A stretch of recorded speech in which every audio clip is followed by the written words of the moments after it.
Good afternoon and happy day 46. I hope you've had a good Saturday.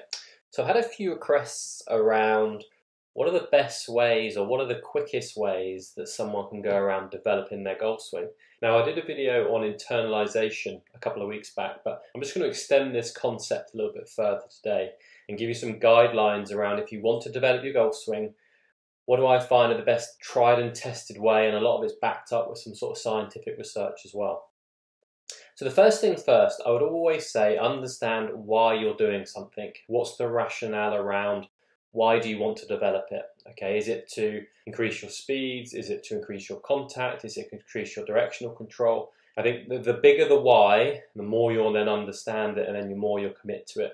So be clear with why you're actually doing what you want to do. The second thing I would say is be really clear with then the concept of what it is you're trying to do. Whether that's been discussed through an instructor or something that you've come up with on your own, but really be clear what is the concept that you're doing and make sure it links to your why. The next bit of advice I'm going to give you is make sure that you become aware of yourself, and I'm going to give you some exercises to become aware of yourself, and also become aware of how good your attention is in actually trying to change something.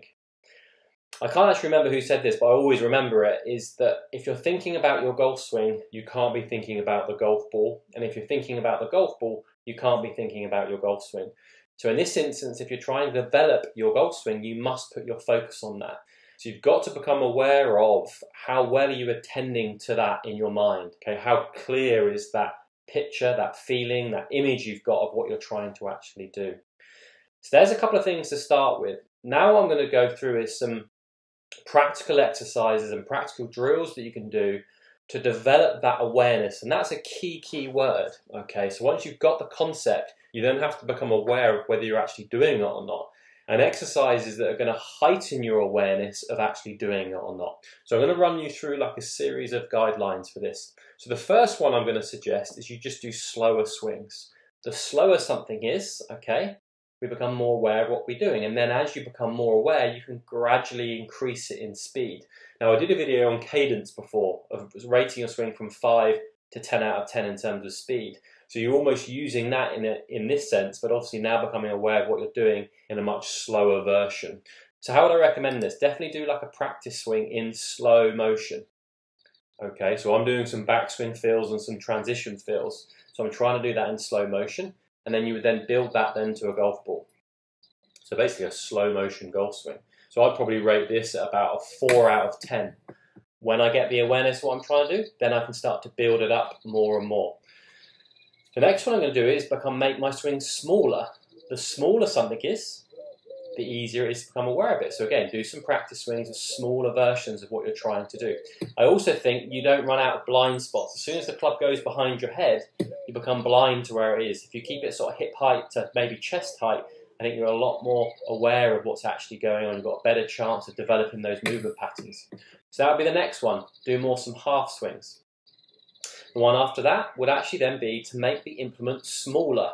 Okay, the closer something is to you, I really feel you can then become aware of it a lot clearer. And I've actually got a mini club that I'd really recommend you get. The fact it's that much closer to you, okay, you get a better sense of where everything is. Or you can do what I'm doing there and just holding it down the shaft. These mini clubs are great for practicing at home as well, just so you don't take out any light bulbs.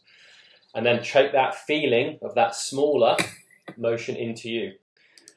While I was out here, I didn't have an implement that was different, but I'd also encourage maybe using a different implement, okay? Maybe you've got a tennis racket, maybe you're looking to understand what the face of the club is doing, and a tennis racket much bigger, and it's a tool that you've used before, often that can heighten your awareness of what things are doing. Also, hockey sticks are good for certain driving motions in golf swing. So could you use a different implement that helps you make or give you more awareness of the concept and the feeling and the development you're trying to make? Okay, the next one I would suggest would do it with your eyes closed. All right, so again, take away that sense and suddenly you have to become more aware of the feeling of what everything is doing in space. I would do practice swing with your eyes closed, as I'm just demonstrating here. Really feeling where I am in space. It really heightens my awareness. I'm quite a visual person, so feeling is quite difficult for me, so that really helps me understand that a lot more. And I actually encourage hitting balls with your eyes closed as well. Don't worry, you're probably better than you think you are. also dispels the myth that you have to keep your eyes on the ball as well. Okay, and then the final one to do would be is hold positions. Okay, now a golf swing is a flowing motion, but if you're trying to develop an area, there is no worries or no dramas around posing. Okay, and I like the saying, you're only as good as your pose. So you're trying to develop a movement pattern or get to a place in your golf swing, you're only going to be as good as you can actually pose it. So get to that position, pose it, hold it for a period of time, and then try and recreate that pose in the main event. So I'm trying to work on how I get to the top of my swing, what the club face is doing in my swing, so I'm posing at the top to try and feel that. I've also got a little transitional pose I'm trying to do. And then when I make a golf swing, I go ahead and do it. So there's a series of exercises there that you can do that really help develop your awareness and sense of whether you're doing it or not.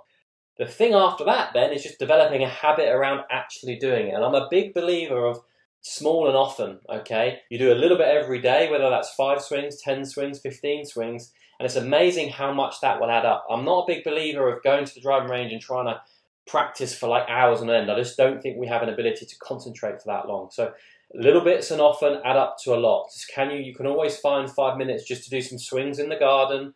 If you've got a net, do some swings in the net just to become aware, and maybe just pick one of those development tools until you've really used it, then move on to the next one, then move on to the next one, then move on to the next one. All right?